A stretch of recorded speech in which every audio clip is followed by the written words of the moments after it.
Good afternoon, everybody, and welcome to Rhyme of the Times.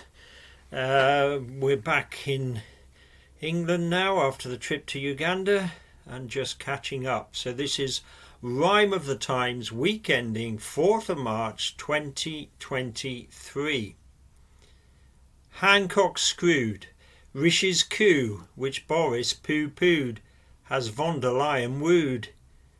G20 in a stew over what to do about Ukraine's issue, so nothing new. The police look at clues and a dead baby too, then have interviews to get to the truth about a very odd two. St David's Day arrived middle of the week, and the day's news featured thousands of leaks. Journalists should explain things clear and exact, impartial, detached, a matter of fact. But this week a journalist, what's the story? In pursuit of loot or high-principled glory? Matt Hancock is a name that stirs an ocean of mainly, most would say, negative emotion. In fact, many would probably have the bloke shot and agree with the actions of Isabel Oakeshott.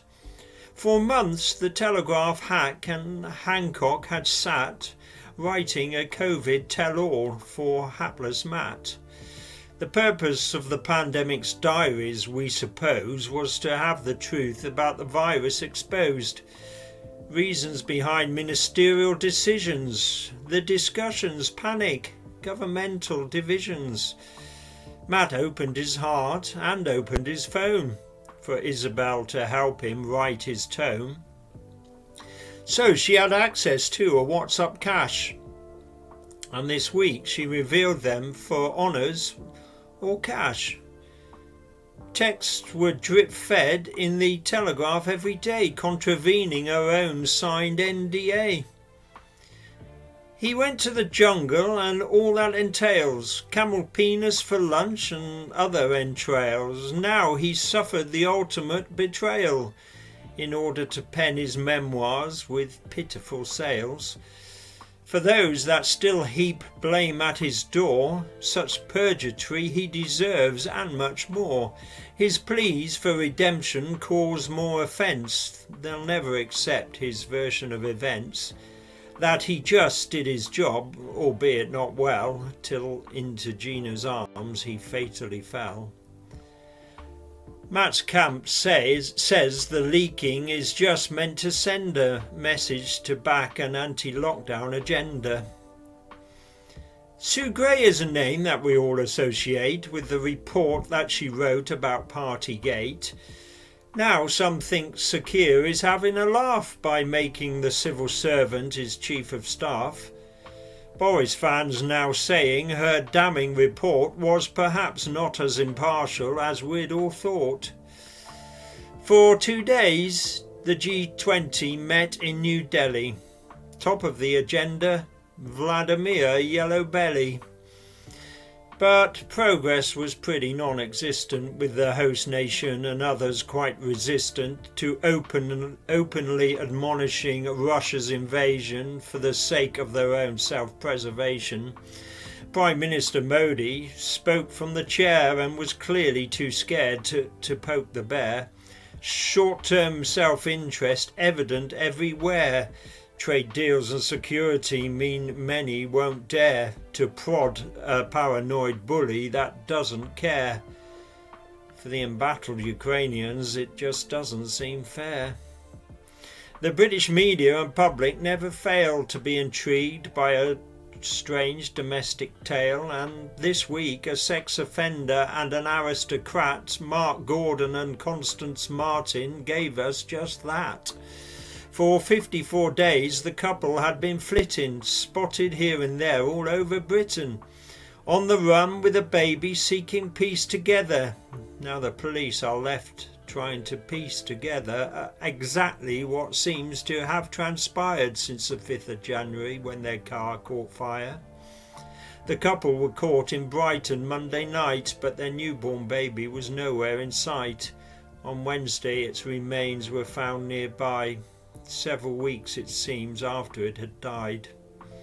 The couple charged with gross negligence manslaughter, a convicted rapist and a rich heir's daughter.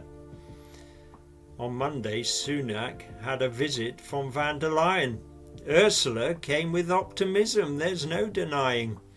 Rishi's newly constructed Windsor framework had most of us saying, please, in God's name, work. Was the Irish logjam about to budge after being stuck for 2 years in Boris's fudge?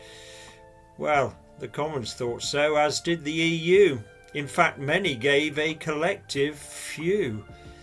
There are, of course, a selective few, the DUP and Boris Johnson to name just two, who still think the border down the Irish Sea is a line drawn too emphatically. But most say the deal should get over the line, as you can't please everyone all of the time. And they've even put a so-called Stormont break-in to prevent EU meddling and mischief making. 57 died in a crash Tuesday. A head-on collision caused a Greek tragedy. The worst train crash in Greece of all time. The transport minister was quick to resign. A fatal human error was seemingly to blame, and neglected infrastructure, many would claim.